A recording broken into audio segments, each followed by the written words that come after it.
This is BBC News broadcasting to viewers in the UK and around the world. I'm Frankie McCamley. The headlines.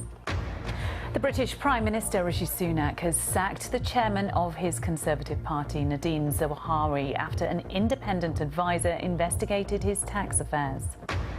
Israel's Security Cabinet agrees new measures in response to the deadly attack on a synagogue in East Jerusalem.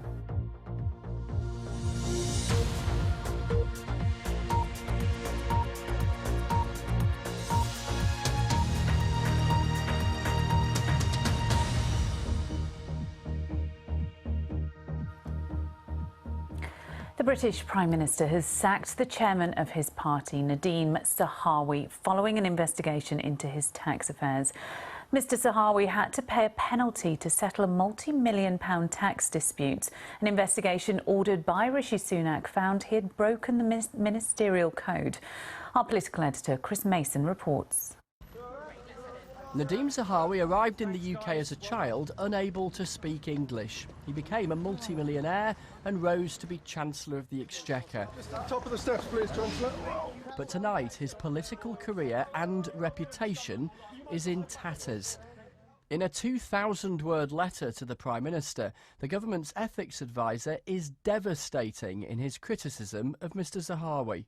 Sir Laurie Magnus says, "I consider that Mr Zahawi has shown insufficient regard to be honest, open and an exemplary leader through his own behaviour."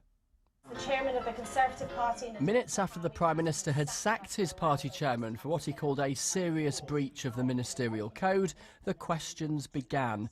For a start, why hadn't he got rid of him days ago? As a general rule, I think it is important when allegations are raised that they're investigated promptly, but also we shouldn't rush to judgment before there's been that investigation.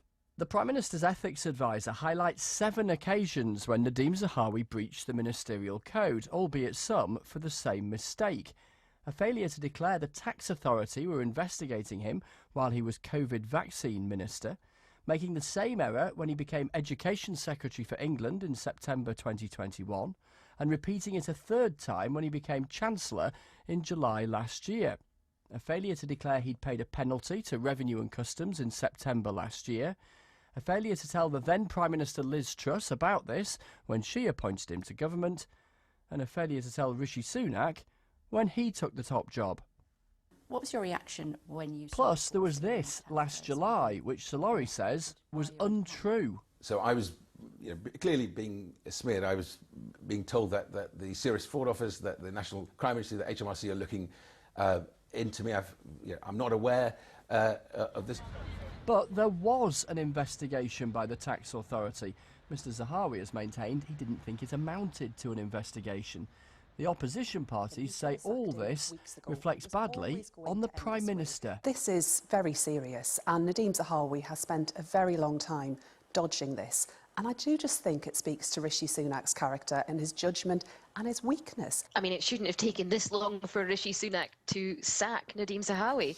I don't understand how he needed to wait to be told by an ethics advisor that Nadhim Zahawi had done something wrong. On a day of letters, a final one. Nadhim Zahawi wrote to the Prime Minister expressing his pride at having been in government, but making no mention whatsoever of any of the criticisms levelled at him. The focus now returns to the Prime Minister and questions about his judgment. Chris Mason, BBC News.